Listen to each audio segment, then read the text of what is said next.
How to take pictures of football, Part 1. What we will cover in Part 1, gear and exposure, where to shoot from, on the field and on top of the bleachers. Part 2 will be sample pictures, problems, tips, and related subjects. Gear and exposure, day game, camera, most any camera you have.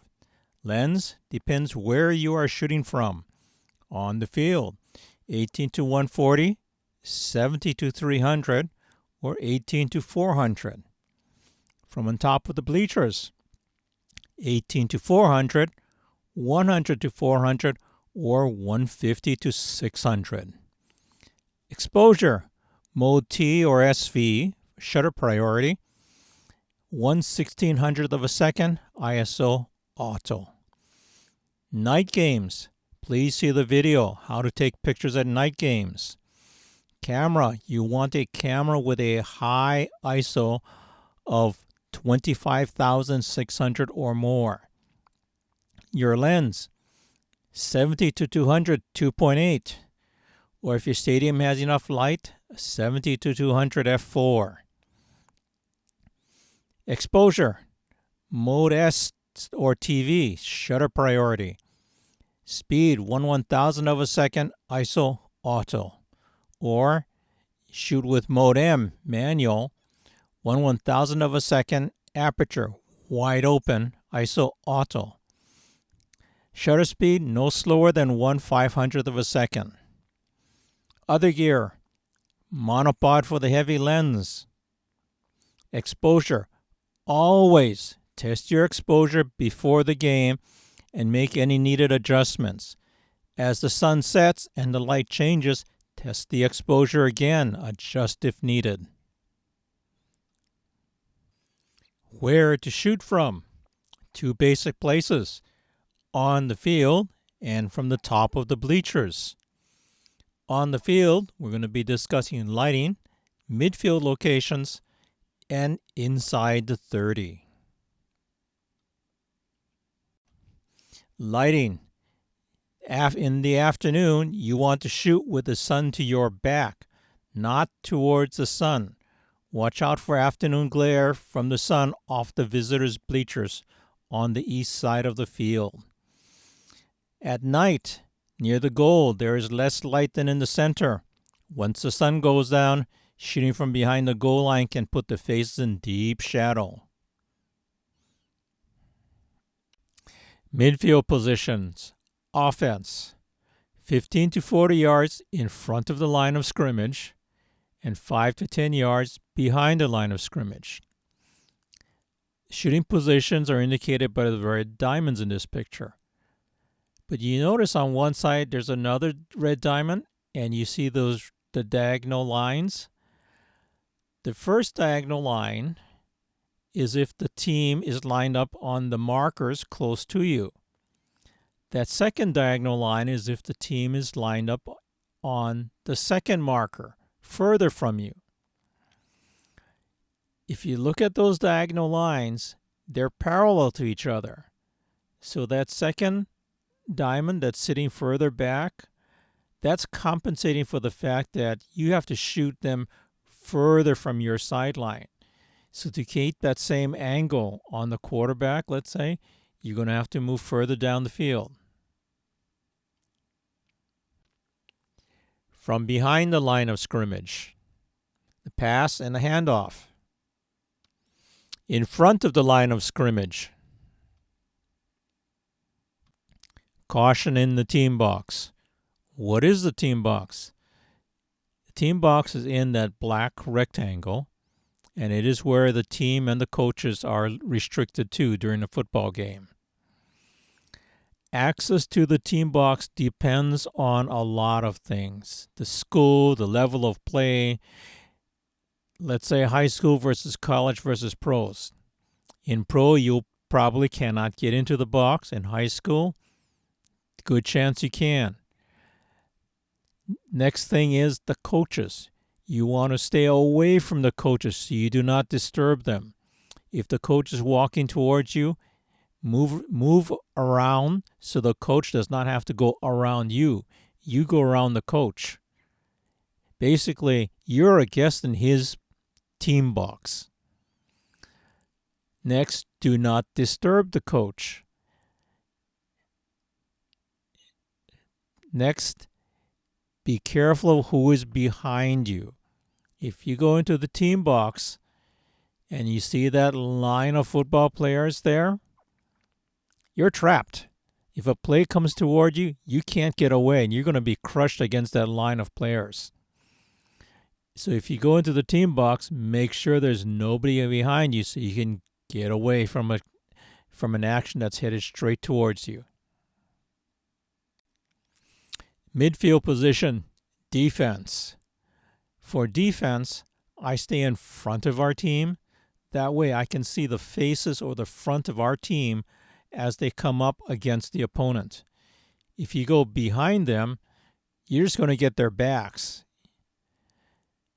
Just like the offense, I have two diagonal lines corresponding to which side of the field they're on, near side or far side. If they're on the far side, again, I'm going further downfield so I can maintain that same angle against the scrimmage line. And here are a couple defensive head-on shots. When the team hits the 30-yard line, I will change positions. If there is a possibility of a touchdown, I will be either at the goal line or behind the end zone, the two diamonds in this picture.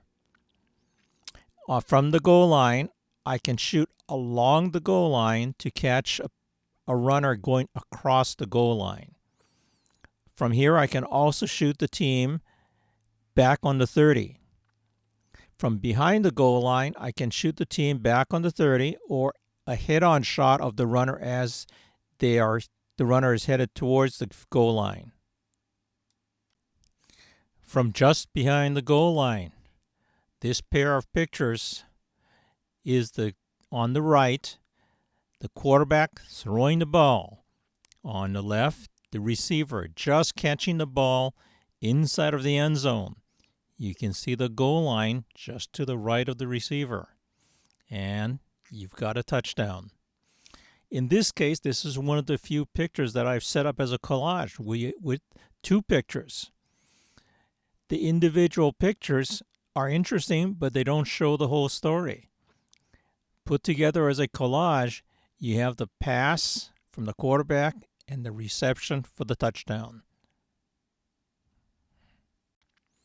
Touchdown from two positions.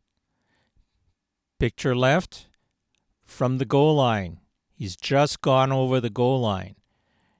Picture right, head-on view from behind the end zone.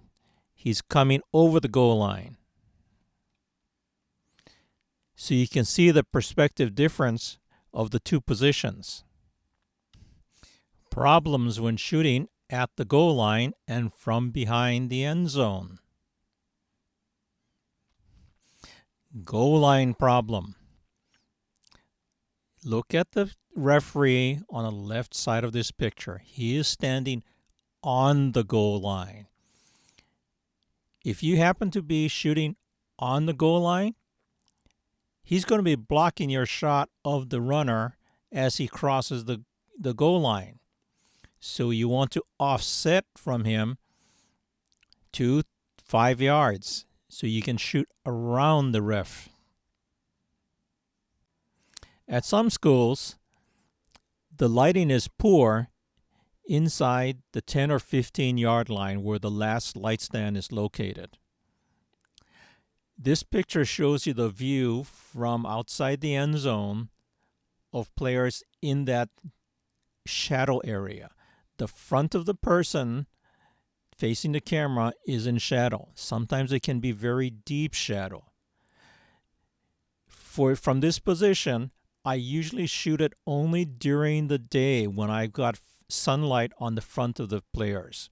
When the sun goes down, I typically abandon the end of the end zone location when the play comes close. I may still use this position when they're further out, but once they get inside the 10 or 15, I typically head to the goal line. The other problem is the goal line itself. Pictures left. Green field on both sides of the goal line. The goal line is a white line. There is no difference between it and any other line. Left bottom picture, you can see the player crossing the goal line. Imagine, for instance, if the player was maybe 6 feet to the right. They would be going over more towards the middle of the goal line. They would be that orange marker for the goal line would not be in the picture, nor would the short horizontal lines be in the picture. All you would see is the player going over a line. You wouldn't know that that is the goal line. Contrast that to the right. This particular field, the end zone is purple. So when the player goes from the green ground to the purple ground, you know that they've gone into the end zone and crossed the goal line. The other position, top of the bleachers. As indicated in this case with the red diamond. So from there, you've got an elevated view of the field, similar to what the spectators can see, but you've got a different view than if you're on the field. Bleachers, where? At the top of the bleachers, as indicated in the top picture with the red squares. In this particular bleacher, there are 2 concrete platforms at the top of the bleacher, and that is where you would shoot from. Some schools have a press box or video platform that you can shoot from. In the bottom picture, it is that red roofed hut on the top of the bleacher with the railed area above it. Note, in most cases, you will need to arrange for permission to use those shooting platforms.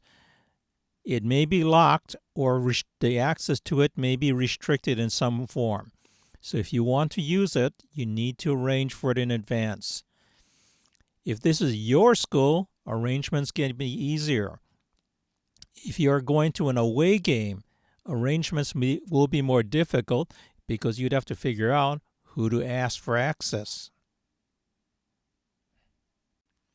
From the top of the bleacher, this shot was done from the top of the bleacher with a 70 to 200 millimeter lens on an APS-C camera. From the top of the bleachers, what do you use? During the day, the location is great for day games with a long lens, like a 100 to 400 or 150 to 600.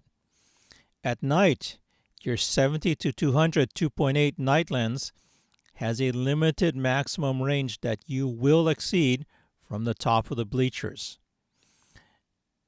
But you may not have a choice. For more detailed discussion, issues of shooting from the top of the bleachers, please see the How to Shoot in the High School Stadiums video. The end. Please continue to part 2, and please like and subscribe.